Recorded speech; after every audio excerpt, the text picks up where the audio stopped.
अब तो देंगे युद्ध का अवसर।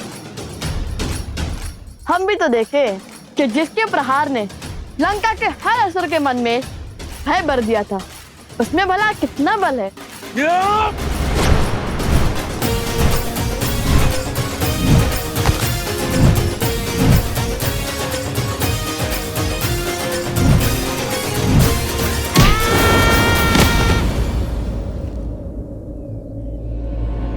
खुश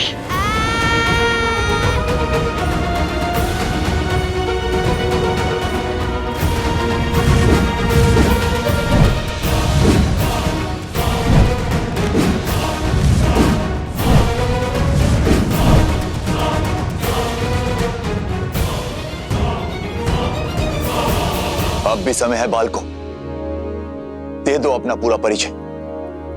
शांति से हर समस्या का हल निकल सकता है। हम भगवान वाल्मीकि के शिष्य माता वन देवी के पुत्र लवकुश हैं और यही हमारा परिचय है।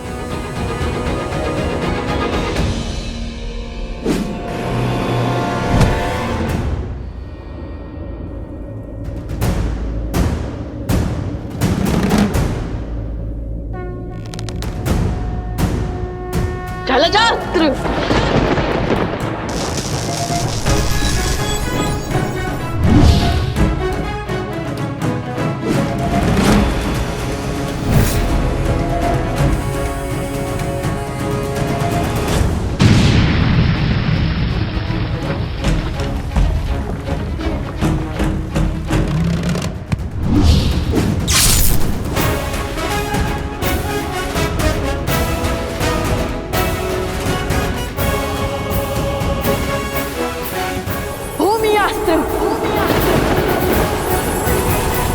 युवराज अंगद है तो प्रभु श्री राम के पक्ष में, किंतु प्रभु श्री राम काज के लिए हमें इन्हें भी रोकना ही होगा। हे दिव्यास्त्र, उन्हें अधिक क्षति न पहुंचे।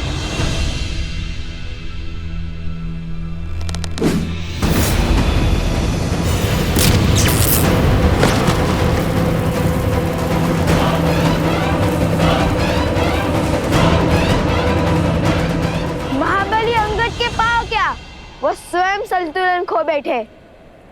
आपकी बारी आ गई है महाराज विभीषण।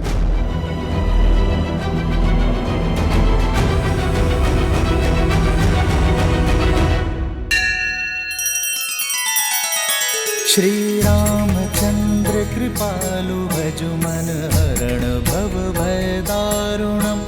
नव कंज लोचन कंज मुख कर कंज पद कंजारुणम। सिया राम, सिया राम, सिया राम, सिया राम, सिया राम, सिया राम। मुझे लवकुश को आश्रम लाना ही होगा। आप सब यहीं रुकिए, वो यहीं आसपास ही होंगे। नहीं वन देवी, मैं आपके साथ चलता हूँ। नहीं अवत्सरा, मैं किसी का जीवन संकट में नहीं डाल सकती। मैं अकेले ही जाऊंगी।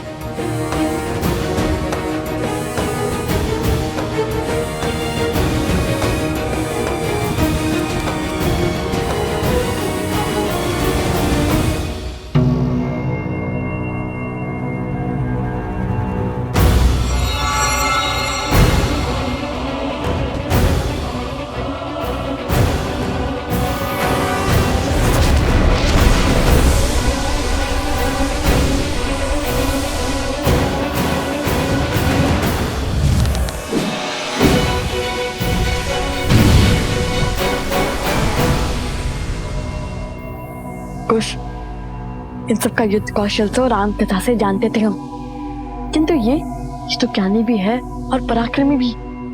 इनके युद्ध कौशल से तो अनभिज्ञ है हम।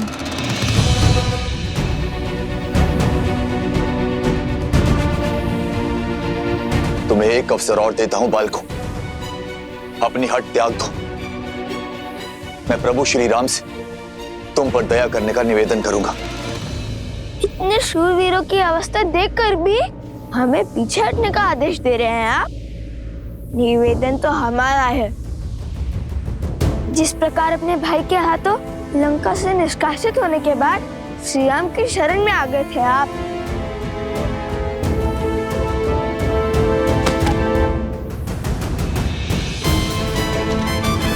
इसी प्रकार हम भी आपको युद्ध का विकल्प त्याग कर महाराज राम तक युद्ध का प्रस्ताव पहुंचाने का अवसर देते हैं। आप तो सबसे ज्ञानी हैं और नारायण के भक्त भी हैं। विवेक से काम लीजिए। जाइए और श्री राम को हमारा संदेश दीजिए।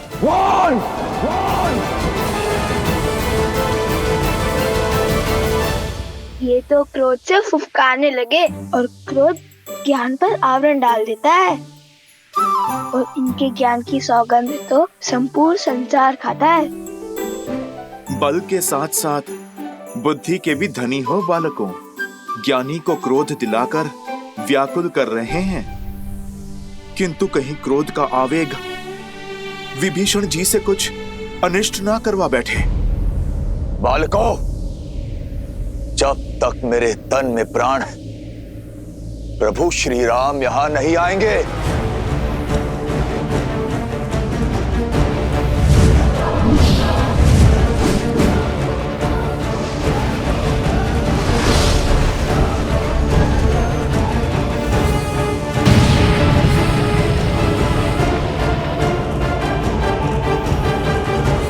युद्ध टालने का हर संभव प्रयास किया मैंने,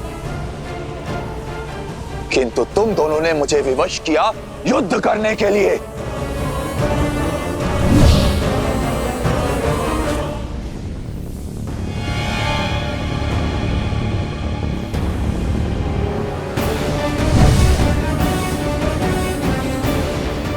कहाँ गया? दिखाई भी नहीं दे रहा है।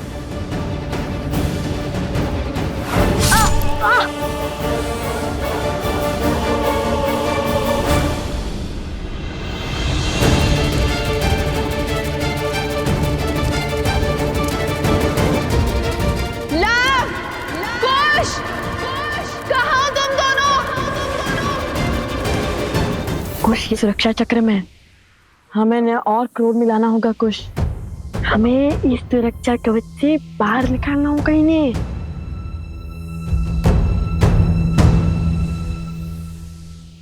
अरे भैया, तनिक सा गाँव ही तो है। मैं ना कहता था महाराज विभीषण के पास इन छोटे मोटे अस्त्रों के अतिरिक्त और कुछ नहीं है। इनके भाई ने भी इसलिए निकाल भार दिया इन्हें। अब महान धनुर्धर श्री राम और लक्ष्मण के समक्ष धनुष उठाने की क्षमता तो इनमें होगी ही नहीं। इन तुच्छ अस्त्रों से कौन सा युद्ध जीतेंगे? यदि इनमें इतना सामर्थ्य होता तो लंकेश इन्हें यूं जाना थोड़ी ना देते। सावधान! वो दंडी बालकों, दंडी बालकों, तुम्हें लगता है मैं धनुष नहीं उठा सकता? ऐसे मेरे नहीं, आप ही के मुख से निकला है महाराज।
क्षमा करें महाराज, आपको क्रोध दिलाकर सुरक्षा घेर से बाहर लाने के लिए कठोर वचन बोलने पड़े।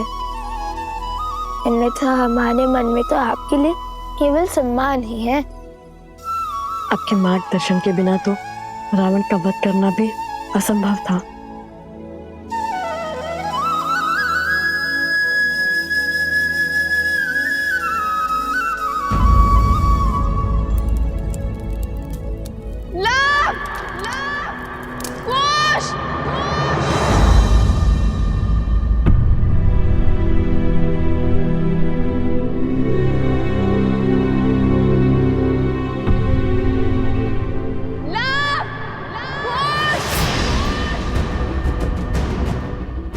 माता। माता? आपकी माता की ध्वनि प्रतीत होती है।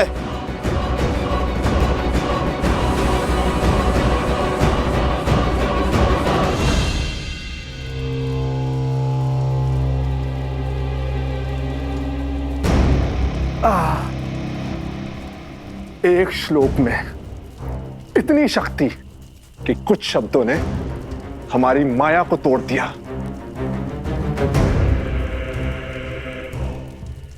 कानों से रक्त बहने लगा। उस वानर हनुमान का श्लोक था। विचित्र संकट है, सामने रहे तो गदा से धोता है, दूर रहे तो पूंछ में लपेट लपेट कर मारता है, और अब जब स्वयं बंदी है तो श्लोक से मार दिया। इसका कोई तोड़ है आपके पास महाराज? समय आ गया है महाराज, शक्ति से नहीं युक्ति से काम लेने का, कोई नया मार्ग खोजने का। मुझे उपदेश मत दो बानासुर। क्या लगता है इन छलिया देवताओं को कब तक सीता की डाल बन के रहेंगे? भूल है ये उनकी भी और तुम्हारी भी। बहुत हुआ लुक्का छुपी का खेल, अब सीता का वध मैं स्वयं करूंगा।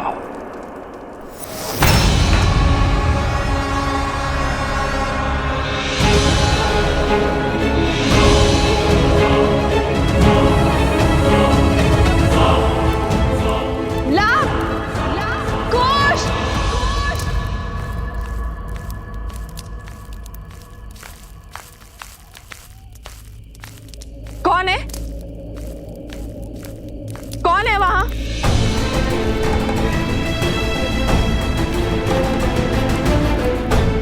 लवकुश, तुम दोनों यहाँ क्या कर रहे हो? और बार बार यूं आश्रम के बाहर क्यों चले जाते हो? जानते हो ना बाहर कितना संकट है।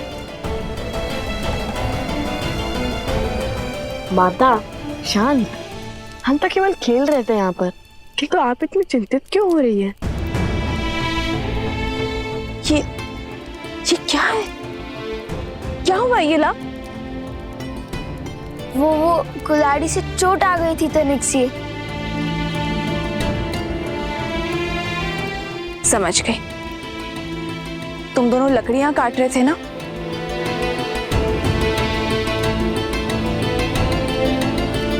माता, आप ये जली हुई लकड़ी लेकर क्यों घूम रही हो? यहाँ पे कोई संकट है क्या? वो असुरी शक्तियां आश्रम के भीतर नहीं आ सकती, और जब तक उनसे लड़ने का कोई मार्ग ना खोज ले तब तक तुम दोनों आश्रम के भीतर ही रहोगे। ऐसा क्या हो गया माता? आश्रम के बाहर अनाज भंडार में अग्नि लग गई थी।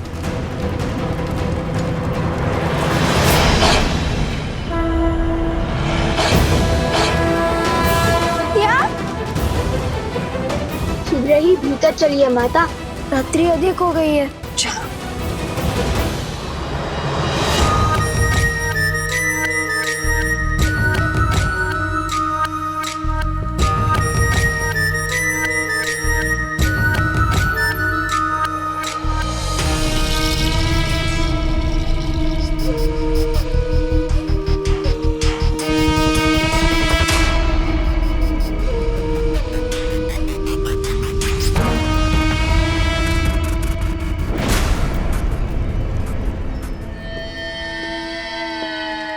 राक्षसों के महान नेता सहस्त्रमुख रावण को बहन शूर्पणखा का प्रणाम।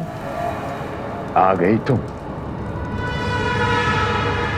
अवश्य जले पर नमक छिड़कने आई हो। तो क्या करूं? और कोई मार्ग है असुरों के सोए हुए पुरुषार्थ को जगाने का?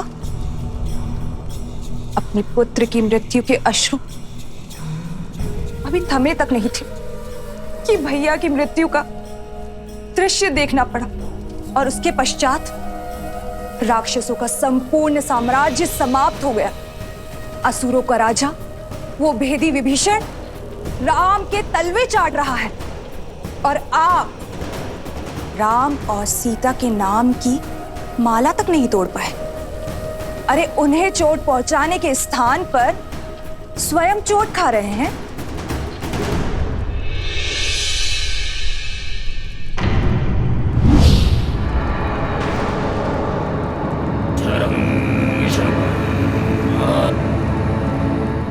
यदि मुझ पर कटाक्ष करके मन भर गया हो तो जाओ यहां से। मैं तो चली जाऊंगी, परंतु राम सीता के हाथों आपकी पराजय जो समीप आ रही है उसका आप क्या करेंगे भैया? न राम सीता का कुछ बिगड़ा, न राम राज्य का और न लवकुश का, और उस हनुमान की पूंछ का एक बाल तक आप हिला नहीं पाए। भैया, आपसे जो सीखा है पुनः वही आपको सिखा रही हूं। ये समय अस्त्र उठाने का नहीं बल्कि धैर्य रखने का है।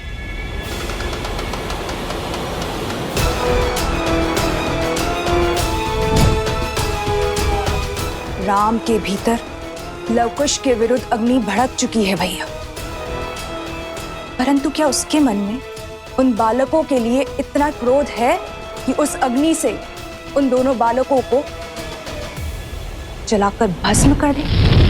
श्री राम श्री राम श्री राम श्री राम श्री राम श्री राम श्री राम श्री राम।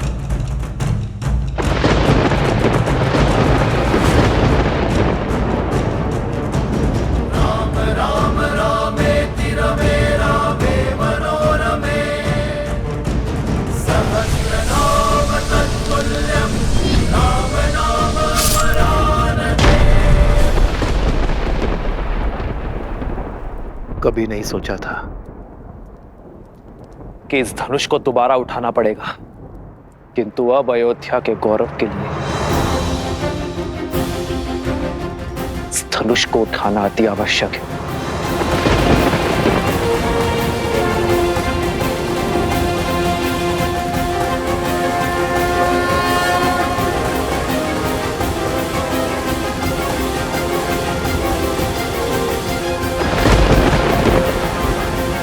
उचित कहा तुमने।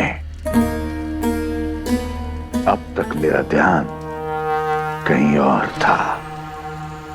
इस विषय पर विचार ही नहीं किया मैंने। मैं कुछ समझा नहीं महाराज। भैया, मैंने राम को युद्ध में अनेकों असुरों का अंत करते हुए देखा है भैया। यदि उसके समक्ष अधर्म का शीश उठता है तो उसका क्रोध अनियंत्रित हो जाता है, और राम के क्रोध को हमें बढ़ाना होगा भैया। कुछ ऐसा करना होगा जिससे वो चाहकर भी अपने पग पीछे ना ले पाए और हम चुपचाप बैठकर राम परिवार के अंत का और रघुवंशी के हाथों रघुवंश की समाप्ति का आनंद उठाएं।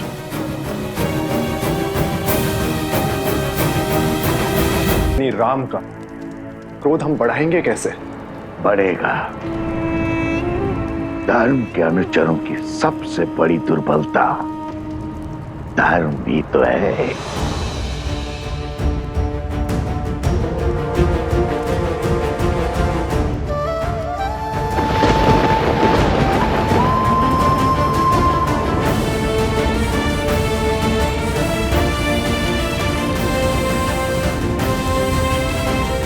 आओ राम, आओ, स्वागत है तुम्हारा।